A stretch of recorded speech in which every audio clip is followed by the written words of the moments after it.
Hi guys, welcome to Pakistani family reaction. तो कैसे हैं आप सब। मेरा नाम मुजाद है।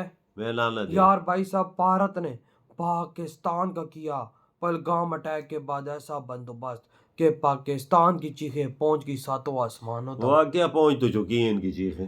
सही ये तो कहा। गड़गड़ा ऐसे रो रहे हैं कि दुनिया देख वही रही ना, है। हर पाकिस्तानी इस टाइम भाई साहब टेंशन में कि भाई क्या बनेगा हमारे फ्यूचर में, क्योंकि भाई साहब भारत ने ऐलान जंग कर दिया है। और कहाँ 700 बिलियन डॉलर्स की इकोनॉमी, और कहाँ पर भाई रिजर्व, और कहाँ पर भाई 3 बिलियन डॉलर रिजर्व। बिल्कुल तो बिल्कुल। वॉच करते, कॉड ऑन करते स्टार्ट।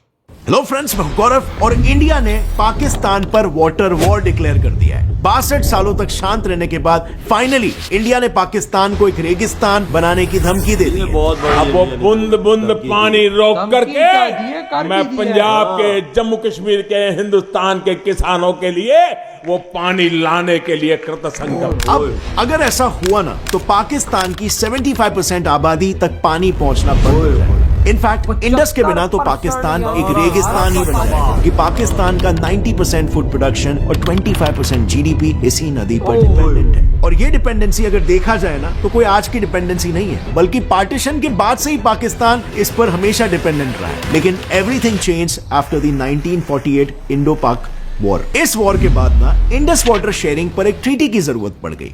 देखो, पार्टीशन के बाद एक दिन 1948 को कश्मीर में पाकिस्तान के रिपीटेड इनकर्शंस को देखकर कुछ देशभक्त इंजीनियर्स ने पाकिस्तान में जाने वाले पानी को डैम्स की मदद से रोक दिया और बस इस एक अकेले मुद्दे को उठाकर पाकिस्तान इंडस वाटर ट्रीटी मांगने लग गया। बट माइंड यू, ये इंडिया का इंडस रिवर का इस्तेमाल करके पाकिस्तान को थ्रेटन करने का पहला और आखिरी एक्शन था। हालांकि इस इंसिडेंट के तुरंत बाद इंडिया ने कैनल्स को फिर से शुरू कर दिया, लेकिन फिर भी इस इंसिडेंट का फायदा उठाकर पाकिस्तान ने वर्ल्ड बैंक को अप्रोच किया और अल्टीमेटली वर्ल्ड बैंक ने इंडिया और पाकिस्तान के बीच साइन करवाया the infamous Indus water treaty. अब अगर देखा जाए तो इंडस वाटर ट्रीटी को दुनिया की सबसे सक्सेसफुल और सबसे ज्यादा जेनरस ट्रीटी का मानी जाती है। एक बार तो फॉर्मर यूएस प्रेसिडेंट आइजनहोवर ने इसको डिस्क्राइब करते हुए ये कहा था कि ट्रीटी इस डिप्रेसिंग दुनिया में एक चमकता हुआ सितारे जैसा। और हो भी क्यों ना, क्योंकि इस ट्रीटी को साइन करके इंडिया ने दुनिया भर में एक एग्जाम्पल सेट कर दिया पीस और यूनिटी का। जरा इन रिवर्स को देखो, इंडस और उसकी ट्रिब्यूटरीज इंडिया से फ्लो होकर पाकिस्तान में जाती है, यानी इंडिया टेक्निकली ठहरा अपर रिपेरियन नेशन, जबकि Pakistan is downstream riparian nation. अब क्योंकि अपर रिपेरियन नेशंस के पास रिवर फ्लोज का पूरा कंट्रोल होता है, इंडिया ने इसका बिल्कुल फायदा नहीं उठाया।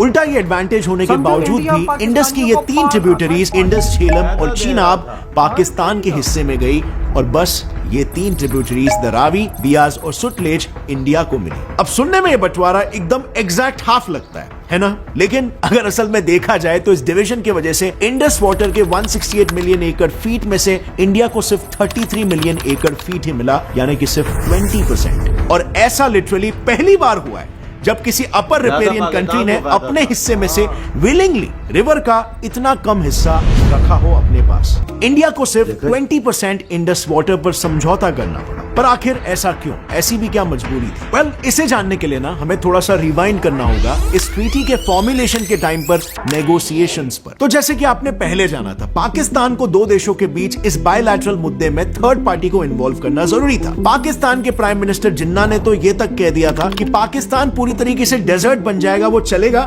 लेकिन वो हिंदूज द्वारा दिए गए पानी के भरोसे नहीं रहेंगे। और वहीं पर दूसरी तरफ इंडियन प्राइम मिनिस्टर का कहना यह था कि इंडस वाटर बेसिन में दोनों देशों के शेयर के लिए भरपूर पानी है। अब नेहरू जी को वो टाइम पे शायद यही लगा कि ये ट्रीटी पाकिस्तान की तरफ दोस्ती का एक हाथ हो सकती है, और इसी गुडविल और फ्रेंडशिप के लिए भारत सरकार ने पाकिस्तान को बड़े बड़े कंसेशंस दे दिए। अब वो टाइम पर हमारे प्रधानमंत्री का विजन हो सकता है बेशक सही हो, लेकिन अगर आप थोड़ा सा लॉजिकली देखोगे तो ट्रीटी नेगोशिएट करते समय दोनों देशों के पहले प्रपोजल्स देखकर ही उनके इंटेंशंस का एकदम साफ अंदाजा लग जाता है। क्योंकि जहां पर इंडिया ने सामने से पाकिस्तान को 76% हिस्सा देने की बात की थी, वहीं पर पाकिस्तान इंडिया को बस 13% हिस्सा देना चाह रहा था। और बस इसीलिए कुछ जियोपॉलिटिक्स एक्सपर्ट का यह मानना है कि इन इंडियन डिमांड से वर्ल्ड बैंक को झट से यह समझ में आ गया कि इंडिया एक सॉफ्ट टारगेट है, उसका एक सॉफ्ट साइड है, और इस सॉफ्ट साइड को एक्सप्लॉइट किया जा सकता है। और बस फिर वर्ल्ड बैंक ने खुद को पाकिस्तान का एक सेल्फ प्रोक्लेम्ड लॉयर बनाकर यह प्रपोज किया कि इंडस रिवर का 80% पानी पाकिस्तान पाकिस्तान को दिया जाए और 20% सिर्फ इंडिया को मिले। And to no one surprise, Indian side ने भी इस हाईली पार्शियल प्लान को थम्स अप कर दिया और इसीलिए इतिहास में इस इंसिडेंट को नेहरूज 6th ब्लंडर भी कहा जाता है। अब डेफिनेटली इस डिसीजन के लिए नेहरू जी को काफी क्रिटिसिज्म भी फेस करना पड़ा, सो मच सो कि लोकसभा में नेहरू जी को अपने डिफेंस में यह कहना पड़ा कि हमने सिर्फ एक सेटलमेंट ही नहीं बल्कि दोनों देशों के बीच पीस खरीदा है। लेकिन इस स्टेटमेंट का कोई फायदा नहीं हुआ क्योंकि खुद कांग्रेस के एमपीज ने भी इसका जमकर विरोध किया। कई एमपीज ने ब्लंटली ये कह दिया कि नेहरू जी की वजह से वो बहुत ही लेट डाउन फील कर रहे हैं और एमपी अशोक गुहा ने तो ये ब्लंटली कहा कि पाकिस्तान को खुश करने के लिए इंडिया ने अपने ही इंटरेस्ट की कुर्बानी दे दी है। वाह भाई वाह। और अंत में अगर देखा जाए तो हुआ भी ये, नेहरू जी का ये गुडविल जेस्चर बिल्कुल सांप को दूध पिलाने के बराबर साबित हुआ, क्योंकि आज ट्रीटी के साइन होने के 62 इयर्स बाद भी पाकिस्तान ने इंडिया पर 3 वॉर्स और अनगिनत आतंकी हमले करवाए। लेकिन हियर्स द शॉकिंग पार्ट, आज तक इंडिया ये सब होने के बावजूद भी इस ट्रीटी से पीछे नहीं हटा। अगर इंडिया चाहता तो इंडस रिवर को पाकिस्तान के अगेंस्ट एक स्ट्रेटेजिक टूल की तरह यूज कर सकता था। इनफैक्ट ये टूल इतना डेडली होता कि इस पर एक इंपॉर्टेंट अमेरिकन अटॉर्नी डेविड लिलियनथाल, जो खुद इंडस वाटर ट्रीटी में क्लोजली इन्वॉल्व थे, उन्होंने ये कहा था कि पाकिस्तान आर्मी बॉम्ब्स और वेपन से अपने दुश्मन को उतना डिस्ट्रॉय नहीं कर सकती जितना इंडिया पाकिस्तान को कर सकता है इंडस वाटर को परमानेंटली शट ऑफ करके। बट इंडिया ने इसका एडवांटेज कभी नहीं लिया। आज भी ये ट्रीटी अकेला इंडिया ही चला रहा है, वो भी इससे लॉस होने के बावजूद। और वहीं पर दुनिया भर में पिक्चर कुछ और ही चल रही है। आई मीन एशिया का एग्जाम्पल ले लो, यहाँ पर 57 ट्रांसनेशनल रिवर्स है, यानी ऐसी रिवर्स जो 2 या उससे ज्यादा कंट्रीज में बहती है। लेकिन इन रिवर्स के शेयरिंग पर आज तक कोई ट्रीटी या कोई वाटर शेयरिंग एग्रीमेंट कभी बना नहीं। चाइना का ही केस ले लो, ये एक ऐसा कंट्री है जहाँ सबसे ज्यादा ट्रांसनेशनल रिवर्स ओरिजिनेट करती है। स्पेसिफिकली अगर देखें तो चाइना से 18 से ज्यादा रिवर्स डाउनस्ट्रीम कंट्रीज में जाती है, लेकिन चाइना ने इनमें से एक भी कंट्री के साथ कोई भी वाटर शेयरिंग ट्रीटी नहीं साइन की। वो बस अनहिंज तरीकों से इन सभी रिवर्स के फ्लो को कंट्रोल करता है। लेकिन इंडिया की बात करें तो नॉट ओनली पाकिस्तान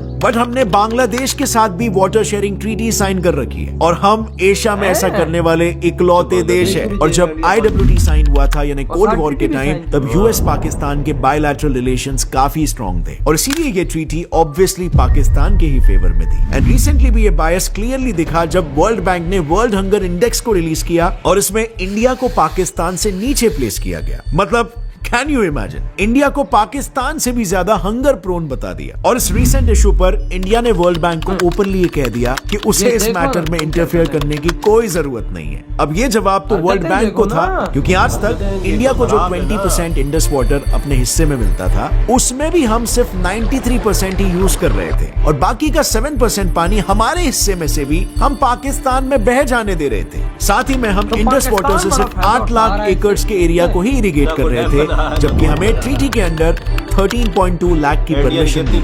तो बस इंडिया ने उसके बाद से इस तरह की जेनेरोसिटी दिखाना बंद कर दिया। इनफैक्ट गवर्नमेंट ने तो खुद इंडस बेसिन पर 4 नए फास्ट ट्रैक इरिगेशन प्रोजेक्ट्स भी लॉन्च कर दिए और इस प्रोजेक्ट से कश्मीर में एक्स्ट्रा 2 लाख एकड़ के खेतों में इरिगेशन बढ़ जाएगा। और रही बात फ्रेंड्स पाकिस्तान की, तो जिन डैम्स पर उसने ऑब्जेक्शन रेज किया है उसमें से Kishan Ganga already fully functional है। इससे कश्मीरी नहीं बल्कि बहुत सारे नॉर्थ इंडियन स्टेट्स बेनिफिट कर रहे हैं। इससे जनरेट हुई 12% एनर्जी तो ऑलरेडी एनर्जी डेफिशिएंट कश्मीर में जाती है। तो यू कैन इमेजिन ये डैम्स जिससे पाकिस्तान को इतनी प्रॉब्लम्स है वो इंडिया के लिए कितनी बेनिफिशियल है। अगर ये वीडियो का क्लिप आपको पसंद आया तो पूरी वीडियो चेक करना मत भूलना, लिंक नीचे डिस्क्रिप्शन में है। ये वीडियो खत्म भाई यार मैं पहले मुझे बात बोलने दे वजह इंडिया ने कितनी कुर्बानियां दी हैं यार, लेकिन उसके बावजूद हम हराम रहे। देख 80% पानी 80% पानी पाकिस्तान को दिया, 20% अपने और पास भाई रखा। आज जब भारत ने मोदी जी ने हाथ खींचा हमारे कलेजे में भाई साहब हाथ डाल के मोदी जी ने भाई साहब जब पानी बंद किया हमारी चीखें 7 आसमानों तक पहुंच गई। देख ले वो एक बंदे ने बोला था,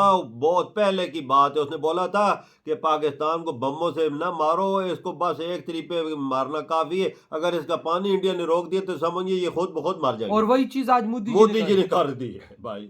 और आज वाकई में पूरे पाकिस्तानियों की चीखें 7 आसमान तक जा रही। यहाँ पे लोगों के घरों में पानी आना बंद हो गया क्योंकि भाई साहब हम भारत के भाई पानी पे चल रहे थे। पाकिस्तान की 25% की GDP भारत के पानी पे जा रही थी। हम भारत का पानी पी रहे थे, भारत का पानी इस्तेमाल कर रहे थे, लेकिन अब भारत ने बोला कि सालो एक तो तुम्हें हम पाल रहे हैं, लेकिन उसके बावजूद भाई साहब तुम हमारे सर पे नाचते हो, ऐसा तो हम करने जो को तो नहीं देश देंगे। 80% पानी दे रहा था, हमारे खेत हरिया भरिया सब्जी सब्जियां सब कुछ हो रहा था, वो किधर से होगा? खत्म मोदी जी ने कर दिया वही ना भाई। भाई साहब, मोदी जी ने बोला अब ये तो खत्म किया है, अब जो मैं तुम पे एक और बड़ा हमला करूंगा वो तुम देखते रह जाओगे। हाँ और बिल्कुल उन्होंने तो वॉर का ऐलान कर दिया है, बिल्कुल। वो तो वॉर होने ओ जा रही है, यार ये वार से शुरू पहले भी ही हो गई है मेरी वॉर बात भाई दोनों सुन, देशों के मुन बीच। वार शुरू करें या ना करें, ये सबसे बड़ी पानी की वार है। पानी जिस देश में नहीं है वो मुल्क खत्म हो जाएगा। पानी नहीं है तो क्या है यार? हमारा 90% पाकिस्तान का एरिया एग्री भाई हमारा खुश्क होने जा रहा है। हाँ, हमारा जो तकरीबन 70-80% एरिया है वो एग्रीकल्चर पर, एग्रीकल्चर है हमारे पास, और क्या है? ना इंडस्ट्री ना फैक्ट्री ना भाई कुछ है। भारत ने बहुत गंदा झटका दिया है पाकिस्तान को। पाकिस्तान पहली की 25 करोड़ जनता की एक साथ आज इतिहास में पहली बार चीख निकली है। पहली दफा, बिल्कुल ये बात तुम्हारी ठीक है। पहली भी मोदी जी सऊदी अरब के दौरे से यूं एयरपोर्ट पे उतरे, उन्होंने पहली मीटिंग में ये चीज बोली कि हमने ये पानी बंद कर दिया। और वाकई में पानी बंद हो गया हाँ पाकिस्तान में भाई साहब, जो नदियां वो खुश्क होना शुरू हो गई। हाँ, वो उस दिन का मैंने वीडियो एक देखी है, उसमें पानी कोई नहीं था। उन्होंने पाकिस्तानी मीडिया पे देख रहा था, उन्होंने एक वीडियो चलाई है बाकायदा, पानी इंडिया ने बहुत कम कर दिया है, नहीं है। ऐसा ऐसा स्लो खत्म। खत्म भाई हाँ खत्म। तो भाई आपके क्या थॉट है इस बारे में? इधर ही बढ़ो तुम तो करते तो